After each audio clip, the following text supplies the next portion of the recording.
Hey there, I am Meredith and I am an intuitive and an astrologer based out of the mountains of North Carolina. And today I wanted to continue with my energy series because I really am excited about this. It makes me feel inspired. And it's funny because I'm not the most notoriously grounded person. In my human design, I've kind of drawn out a physical representation of what it looks like. These centers that are not colored in are undefined, which means that in these centers, which are the lower, like from my throat down, I am undefined or open in these centers. And I'm also a projector, which means that I am absorbing energy. That's a function of projectors. It helps us to see things and to guide them. And I'm just explaining this because if you knew what this meant to be a mental projector with only the top two centers, the head and the ajna defined, if you know what this means, then you know how easy it is for someone like me to feel ungrounded, not on this planet, had times where I've had either electrical sensitivity or have clashed with technology hard in this life. And, everything kind of comes back to grounding, but not necessarily in the way that people think. This is just my opinion. You can take it or leave it. I think when I entered this path, I thought that grounding meant cuddling up to a tree and, being able to prioritize the practical. And while, yes, both of those things are part of that, I have a different perception of what it means to be grounded now. When we have all of this not self, for lack of a better word, foreign energy, conditioning, programming, you could think of it all kinds of different ways, kind of occupying places and compartments and spaces in our body and in our energy, then that is space where your spirit could be taking up residence.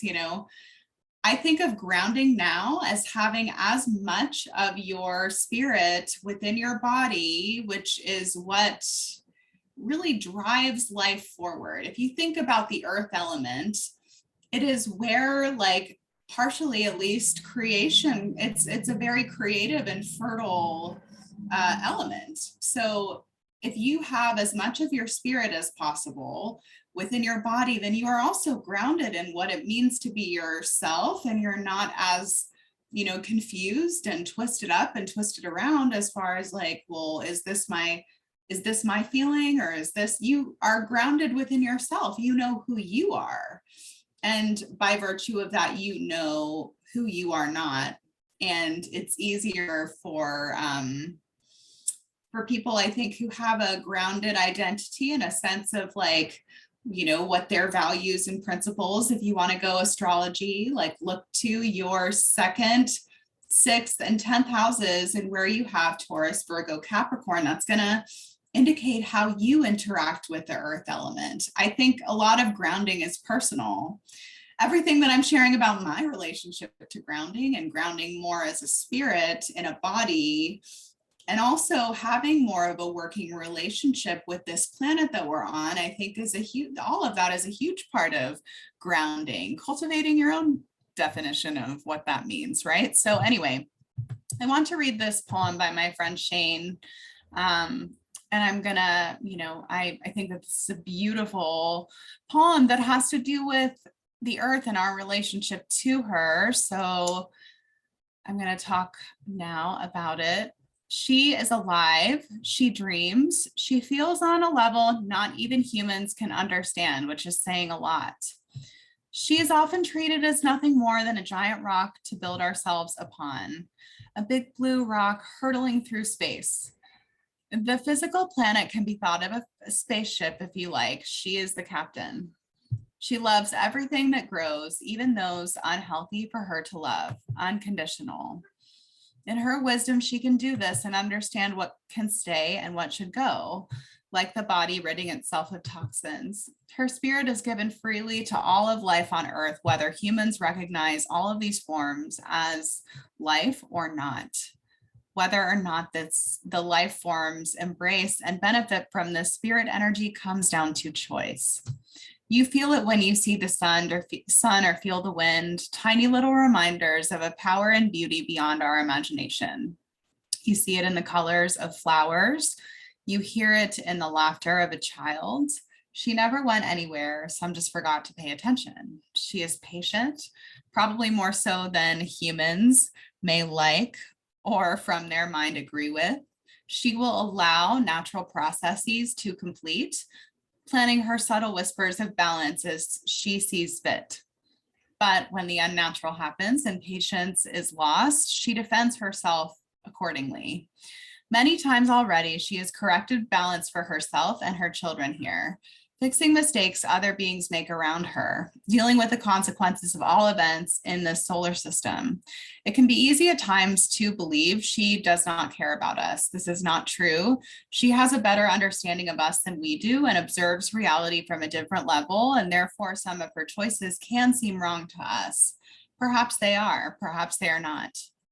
She helps generate energy that is free to us, energy to sustain us as physical vessels. The earth provides a connection to a part of consciousness from which we can gain great knowledge, as well as tools to further develop our souls. If we align ourselves with her, here and now, we can break the spell. This does not mean serving her. This means serving life, freedom, and growth. We are simply standing alongside her. She is not looking to be worshipped. She only wishes to be respected and maybe even loved, just as we all do.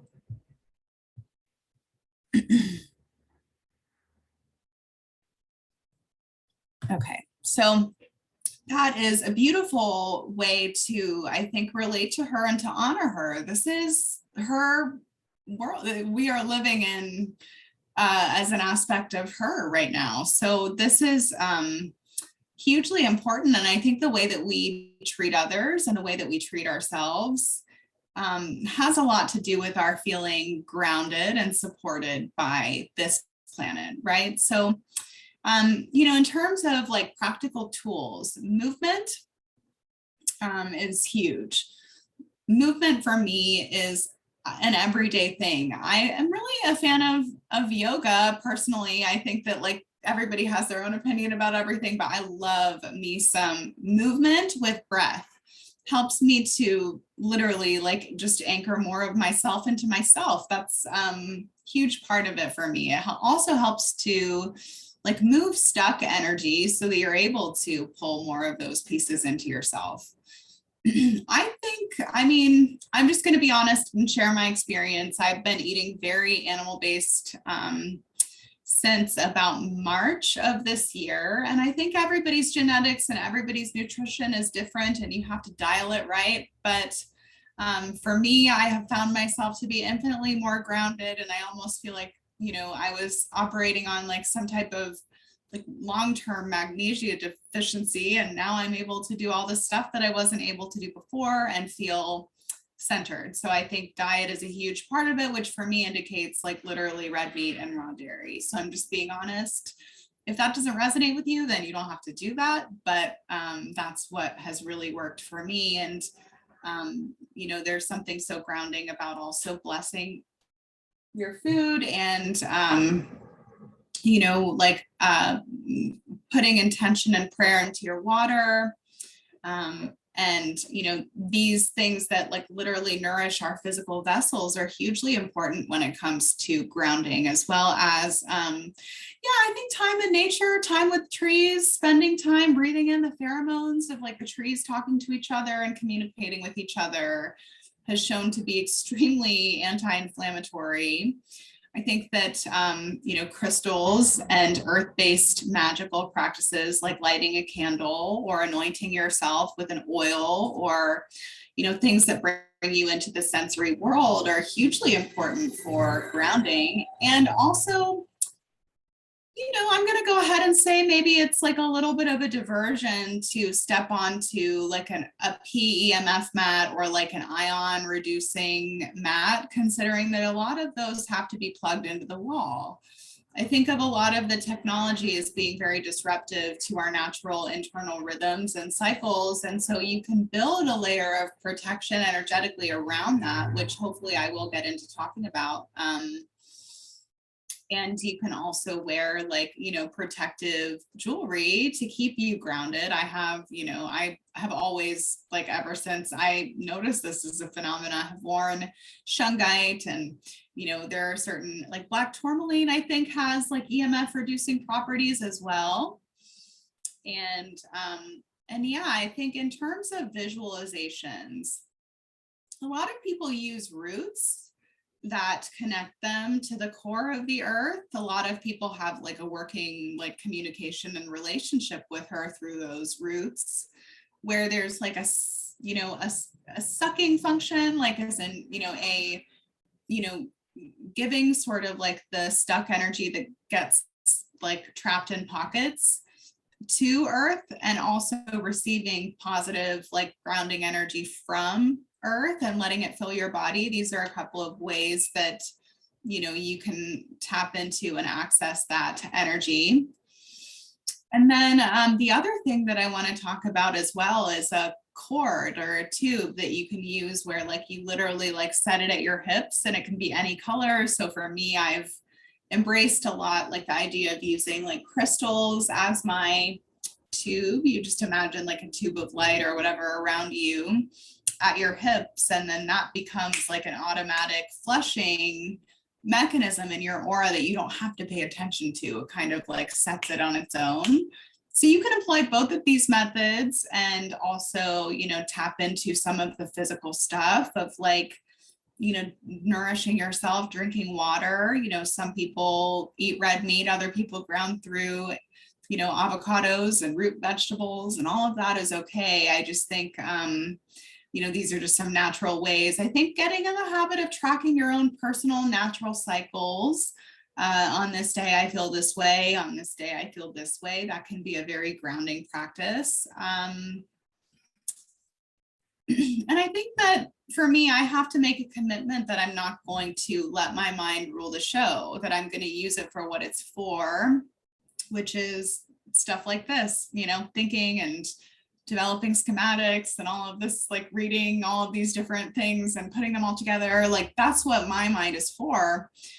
But I'm not going to let that run like the show and rule my experience. I think that to be somewhat out of the mind and in more to the body and in more to like my bones and my spirit, and like, to have some level of like, it takes, I think, a measure of trust in the world and in yourself and in the universe to kind of like give your nervous system a little bit of a rest, and to put space like energetically between you and what you're thinking about, if you're a person that tends to mentally fixate like me. So yeah, these are some helpful tips and tricks and hot takes and opinions on energy. And I hope that if you have any questions, you can let me know. And I think that the next time, I'm not sure exactly what I'm going to talk about for the next edition, but stay tuned. Bye.